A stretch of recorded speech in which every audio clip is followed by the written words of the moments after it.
Multigrain banana toast. നമ്മൾ മുട്ടയൊക്കെ അതിനകത്ത് വെച്ചല്ലേ ബ്രെഡ് ടോസ്റ്റ് ചെയ്യാറുള്ളത്. ഇന്ന് വെറൈറ്റി ആയിട്ടുള്ളൊരു ബ്രെഡ് ടോസ്റ്റാണ് ഞാൻ ഉണ്ടാക്കിയിരിക്കുന്നത്. അപ്പോൾ ഇതെങ്ങനെ ഉണ്ടാക്കിയെന്ന് നമുക്കൊന്ന് നോക്കാം. ഞാൻ വാവാസ് കുസിലേക്ക് ഏവർക്കും സ്വാഗതം. മൾട്ടിഗ്രെയിൻ്റെ ഈ ബ്രെഡാണ് ഞാൻ എടുത്തേക്കുന്നത്. ബ്രെഡ് നമുക്ക് എടുക്കാം. ഈ ബ്രെഡ് ടോസ്റ്റർ തുറക്കാം. എന്നിട്ട് നമുക്ക് ഓരോ പീസ് ബ്രെഡ് വെച്ചു. ഇതിനകത്ത് ഞാൻ വെച്ച് കൊടുക്കുന്നത് ഏത്തക്കയുടെ പീസസാണ്.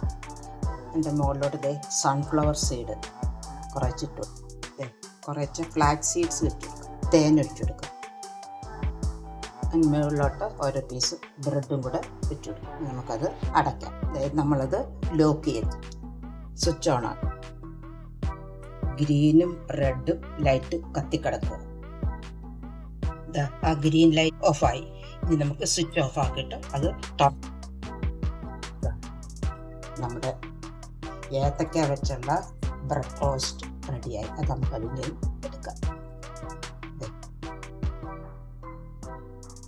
അടുത്തത് നമുക്ക് ഇനി എടുക്കാം, പാത്രത്തിലോട്ട് വെക്കാം. ബാക്കിയുള്ളതോടെ നമുക്ക് ഇതേപോലെ റെഡിയാക്കി എടുക്കാം. നമ്മുടെ ഏത്തപ്പഴം വെച്ചുള്ള ബ്രെഡ് ടോസ്റ്റ് റെഡി.